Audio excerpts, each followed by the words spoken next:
Hey everyone, welcome back. So we just wrapped up a pretty exciting workshop in our last video where we were exploring a bunch of different product ideas. And so today we're going to give you guys a little bit of a behind the scenes look at some concepts that came out of it. And what we really want is your input. So we're going to take a look at the different directions that we're considering, and we're kind of going to ask you here at the end of the video to help us choose a direction on which concept we should design and make next. So stay tuned because your feedback will shape what's to come for the store. All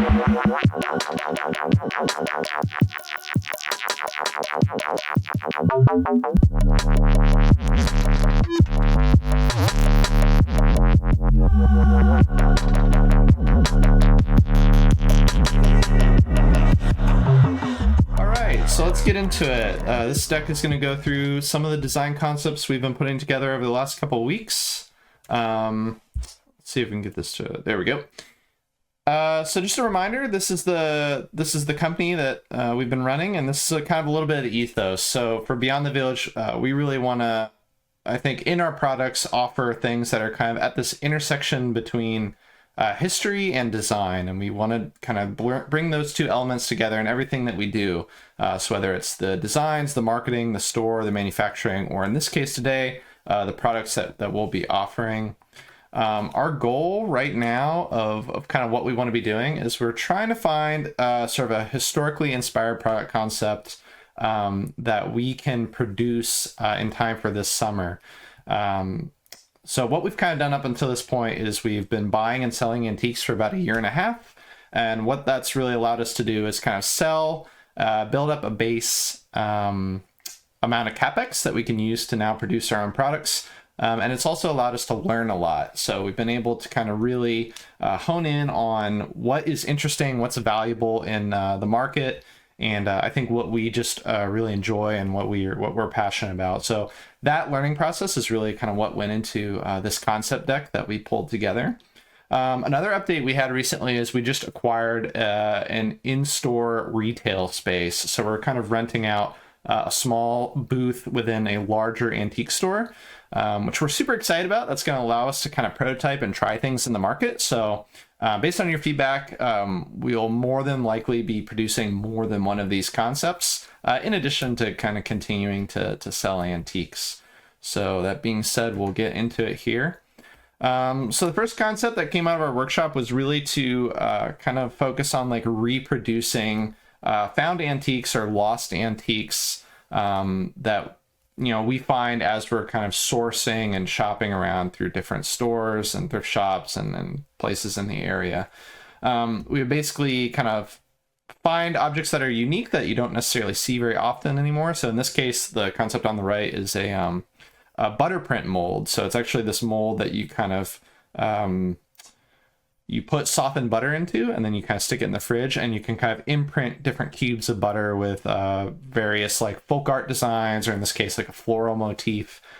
Just kind of something interesting that you don't really see anymore that could be kind of cool to bring back into the market. This concept, we were looking at 3D printing a matchstick holder. So this is something you see pretty often with ceramics. I think it has value and it's a nice piece of home decor. So we're trying to figure out like, okay, how could we play in that market without necessarily getting into a ceramic studio or over investing in inventory. So we were thinking about 3D printing this. So in this concept on the right, it would be a 3D printed vessel, and they would actually have a slot in it where you could put a reusable piece of sandpaper, and that would allow you to actually strike the matches. And obviously this design is not complete. It's pretty basic and geometric, but just to give you an idea of kind of the functionality, how we would kind of tie the color palette to the matchsticks, and just how the piece would work. This is another concept that came out of the workshop that had a lot of interest. We were pretty passionate about this. So this would be a little bit less of something we would offer in quantity, and this would be a product that we would offer more as a service. But we basically put a service on Etsy or another online storefront where a customer would send us images or some written information about some of their antiques that they have in their collection, and then we would basically hand produce a nice display plaque, almost like something you would see in like a art museum or something like that, that could where we would like research the antique, provide a little bit of information, maybe some details about the person who designed it, and then kind of like 3D print a nice plaque with some good typography and kind of make it like a nice piece for somebody's home. This is another concept we were looking at. So hand-poured candles tend to just work in the market for a lot of reasons. People, they sell well, they're easy to produce. People are always looking for that within, I would say, like craft fairs and artist fairs in different communities. We think this could be a really interesting design project. And one angle we were thinking about coming at it with is trying to design a candle mold that doesn't require a vessel. So most candles are shipped in sort of these glass vessels that are both expensive and wasteful, because once the candle burns out, there's really not much of a use for the vessel. I mean, the glass is recyclable, but most people tend to just throw it out. So one thing we were thinking was actually if we could design the shape of the candle to almost have a wider molded base, so as the wax melts, it actually, the candle itself is catching sort of that melted wax, and then it's ultimately, evaporating. So this could be a kind of an interesting project that we felt strongly about. This is another one. We were looking at doing a wall sconce air plant vase. So I would say this is tying into an overall, like a bigger idea where we were thinking of doing a 2-part 3D print that's inspired by Murano glass, and specifically some Marceau style designs where the glass artist will pull multiple colors. So it's typically like a vase where the outer shell is clear and then the inner shell is like a bright color. And so we were thinking about doing this with plant vases, and we thought it could be pretty interesting. And I think to kind of beat the need for the vase to be watertight, we're almost thinking of kind of pitching these as either air plant vases, and we can do a wide variety of different shapes and different designs. But yeah, the sketch on the right is kind of a loose idea of what that might look like.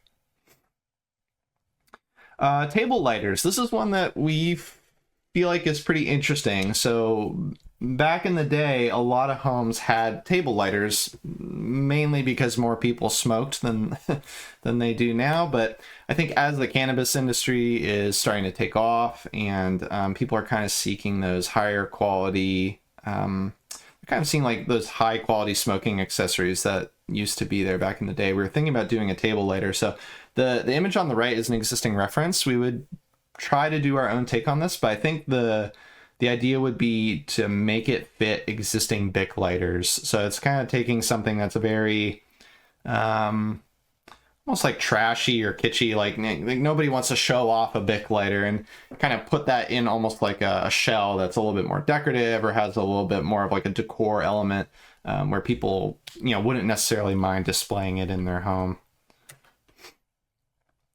This is another one from the workshop. So again, looking at plant vases, but this time we were thinking about exploring creating knit textures or textile inspired textures that we apply to the 3D print when it's made. So this image on the right is AI generated. It's giving maybe more of a literal interpretation of a textile, but we would try to basically like imitate that within a hard good. And we could do all sorts of different types of vases. There tends to be kind of core sets of shapes that I typically see selling and doing well.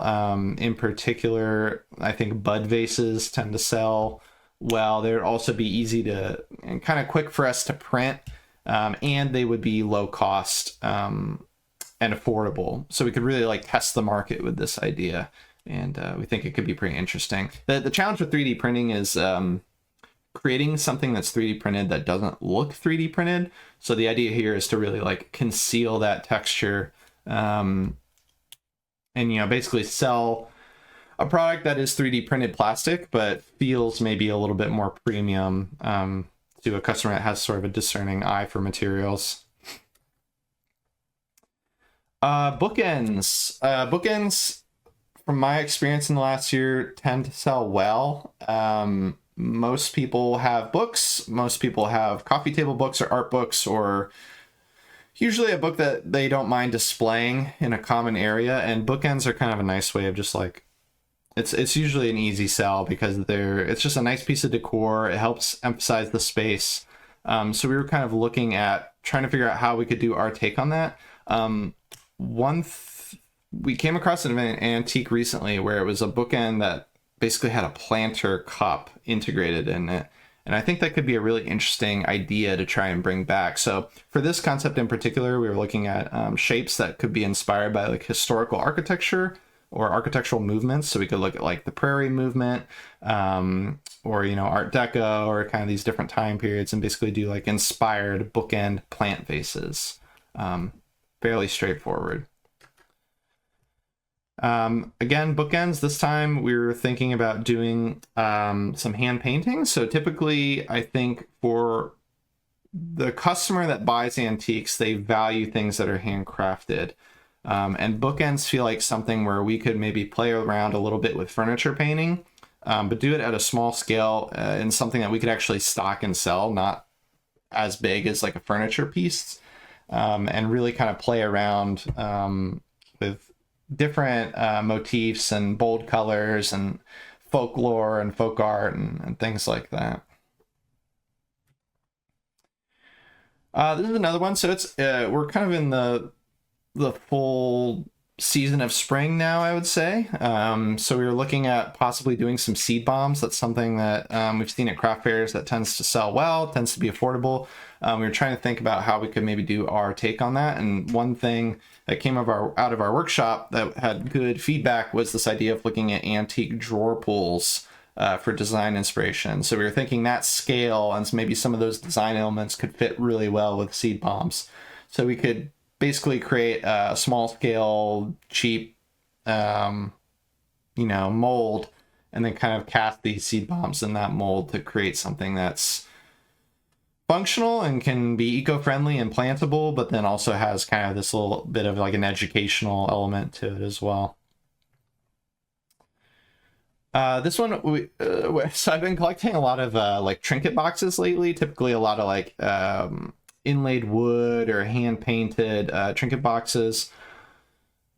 I think they're pretty inspiring and interesting. So we were thinking, how could we maybe 3D print something like this and sell it to our customer base? And one idea was to look at either like antique design and bring back some of those old lines, or possibly again like looking at different architectural movements. So like the concept in the upper right hand corner is looking at something that's maybe a little bit more Asian influence, and then the bigger image is looking at something that's maybe like more Art Deco influenced. And we could play around with different materials within the 3D printer, try different finishes. We could also possibly look into hand finishing these, but that might be a little bit out of scope, so we'll see. Soap bars. So like artisanal handmade soaps tend to sell pretty well, and they have a high demand. People are always looking for alternative products that have like eco-friendly and just like clean ingredients. So soap always does well, but I think adding maybe a little bit of like kind of a design flourish to the bar could be interesting. So for this concept on the right, again, looking at like Art Deco movement, and how we could maybe apply that into like the shape of the bar. So you're getting that kind of handcrafted and artisanal soap bar, but you're also getting something where maybe there's a card that comes with it that tells you a little bit about the history of the motifs and the visual imagery that you're seeing, and just kind of add some sophistication to the bathroom. Soap bars are kind of one of those things I think you typically have to hide, but here the pitch is almost like, could we make something that actually like displays well when guests are, at your home or using your restroom? So rugs, we sell a lot of rugs. We have a lot in stock. One thing I come across when I'm shopping are rug fragments, where it's just a rug will get beat, and ultimately, sometimes in different cases, these things are 200 years old. So people will actually like cut out pieces of rug fragments and use them in different ways. So you can kind of see like some of our competitors, they'll make like mule clogs out of them, or sew them into bags, or apply them to upholstery. One thing that we think could be really cool is almost to like capture some of those smaller fragments and frame them and kind of sell them as a piece of wall art. And again, we could almost like combine this even with like the plaque idea, or something that maybe gives a little bit of history So, you know, when you hang this thing in your home, it can almost become like a conversation piece, you know, when you're entertaining or having guests over or things of that nature. Another concept along the same lines. One thing that's interesting about these rugs is they're bulletproof. They're built like tanks. I mean, again, like I said, they survive for hundreds of years. So one way we could almost give these things a second life, we were thinking, is to re-sew them into tool rolls. So again, an item that is typically very rugged, durable, long-lasting, and would kind of allow us to like repurpose those pieces. So we think that could be pretty cool as well. We were also looking at coat hangers. This is another one. So a lot of these concepts, I think, are generated based on like the capabilities that we have. So we have a 3D printer. Everything all of a sudden becomes like becomes a 3D printing project. So we're thinking a 3D printed coat hanger could be pretty neat. And we could do them in all different designs. We could really do kind of a big exploration or try different things. We can make them as long as we want. They could be modular and connect together. They could have different motifs. I think it's like an object in the home that is pretty 3D printing friendly, and everybody needs a coat hanger. I think really the only question mark on this one would be figuring out how we package it up with like drywall, screws, or make it easy for the customer to mount. But again, that's where the design process can really come in, and we can, once we start getting in the details, we can really play around.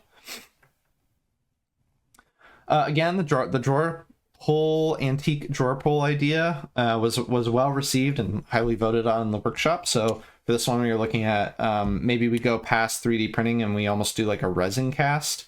Something interesting with drawer pulls is they kind of need to be bought in somewhat high quantities, and I think customers would not be open to them being mismatched. There kind of needs to be like consistency. So I think that's where we could really step into almost like a resin casting manufacturing process and really maybe make something in like a larger quantity.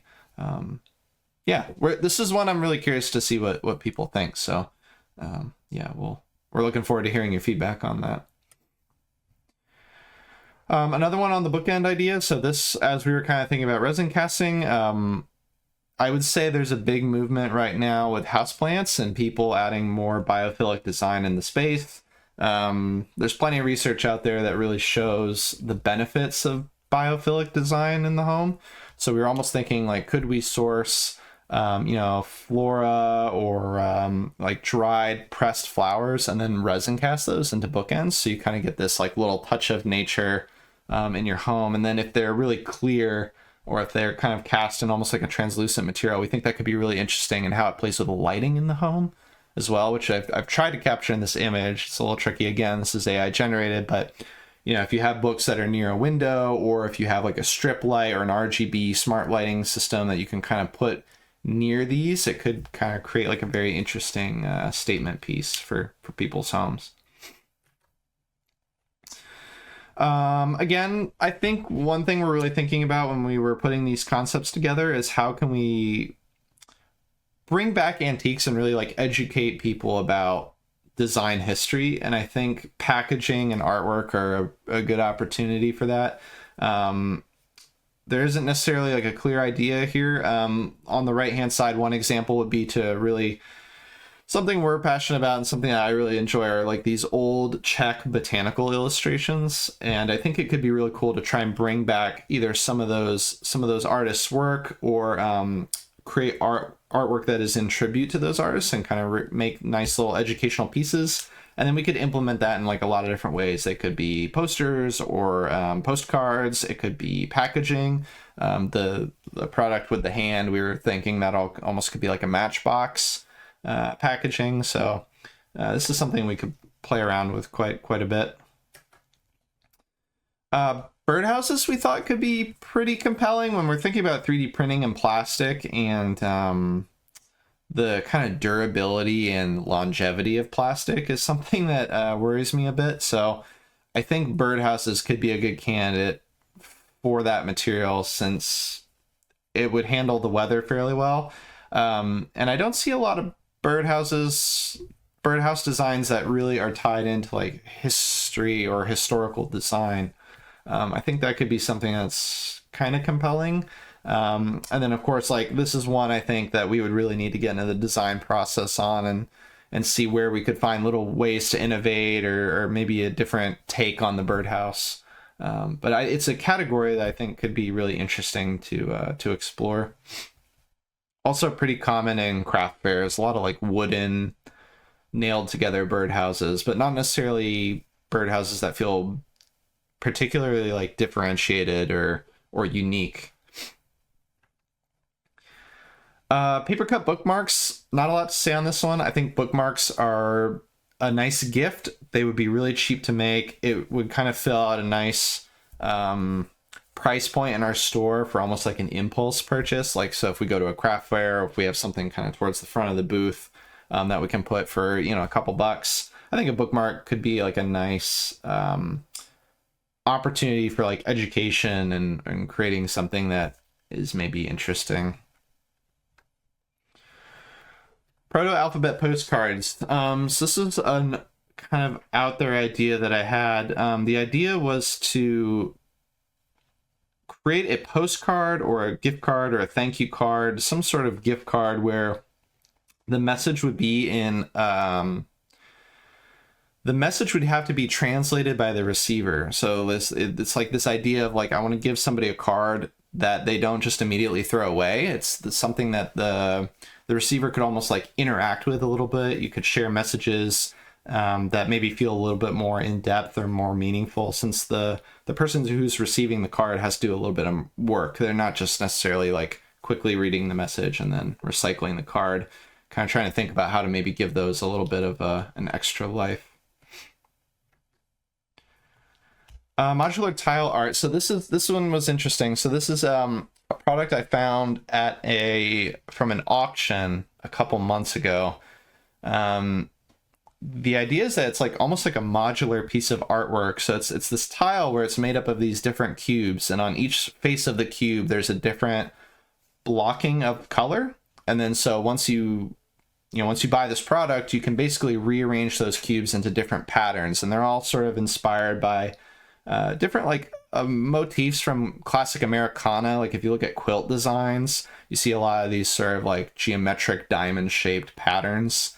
So there could be like an educational element to it, a way of kind of like bringing those motifs through to a new generation. And I kind of like this idea too of like artwork that can be changed. It's not necessarily like a static piece. It feels maybe a little bit more dynamic. So we would do this where it would be the cubes, they would be painted or printed, and then the back of that tile we were thinking like be like a frame, a top case, and then maybe like a hole mount, so you could actually like hang this thing on the wall. Another way to do this that could be really interesting that we were thinking about was almost as drink coasters. So if you could almost have like modular drink coasters, and that could be kind of fun at a party. Like if you have these drink coasters out and everybody's hanging out, it kind of almost becomes this like interactive thing that people can play around with and to, you know, talk about at the dinner table or over drinks, or just while you're catching up. Okay, so those are all the concepts. This QR code will take you to a Microsoft form, like a survey. On the survey, you'll see an area where if you want, you can put in your email. We're in the process right now of doing free monthly giveaways. So if you provide your email, we'll sign you up for our email list, and then you'll be eligible to win a free antique once a month. So kind of a nice benefit there. Completely optional. If you don't want to share that, you'll still be able to see all the design concepts that I've presented here, and you'll be able to provide your feedback, just kind of share your overall level of interest, and let us know what you think. And then once we get a good amount of responses and feedback, we will basically start trying to pull the trigger on some of these ideas. So we're really looking forward to hearing from you. And yeah, thank you for taking the time, and thank you for watching, and let us know what you think. I'm hoping to do more these videos at a higher frequency. Here, let me switch my camera here.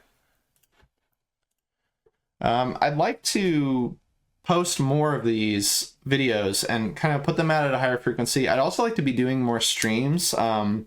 It's been a little bit difficult with my family at home. Sometimes my kid is just a little bit loud, or I kind of need to step out of the office to spend some time with my wife and son. But I'd really like to be opening up this process even more than we already are. So if you think that's something you'd be interested in, let us know. And yeah, stay with us, and we can't wait to share more. So this video is brought to you by our online store, Beyond the Village.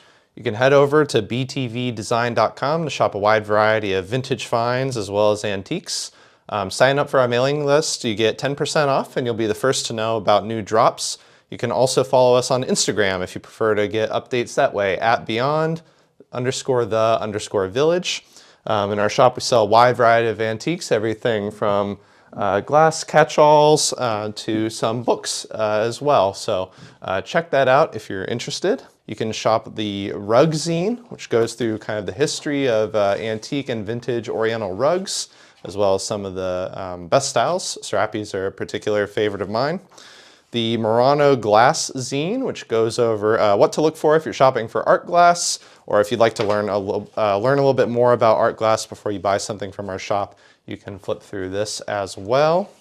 And then finally, the pattern and texture zine, which features some of my 3D work that I've done in the past, as well as some just history on patterns, where patterns come from, how designers pull them from nature to architecture, and then everything in between as well.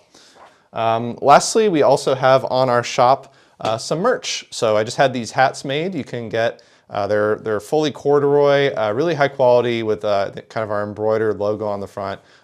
So that's another way you can support us as well. Again, every purchase means a lot to us and helps us support our family and get that diaper money for our kids. So head over to our website, sign up for our newsletter, follow us on Instagram, and now back to the video.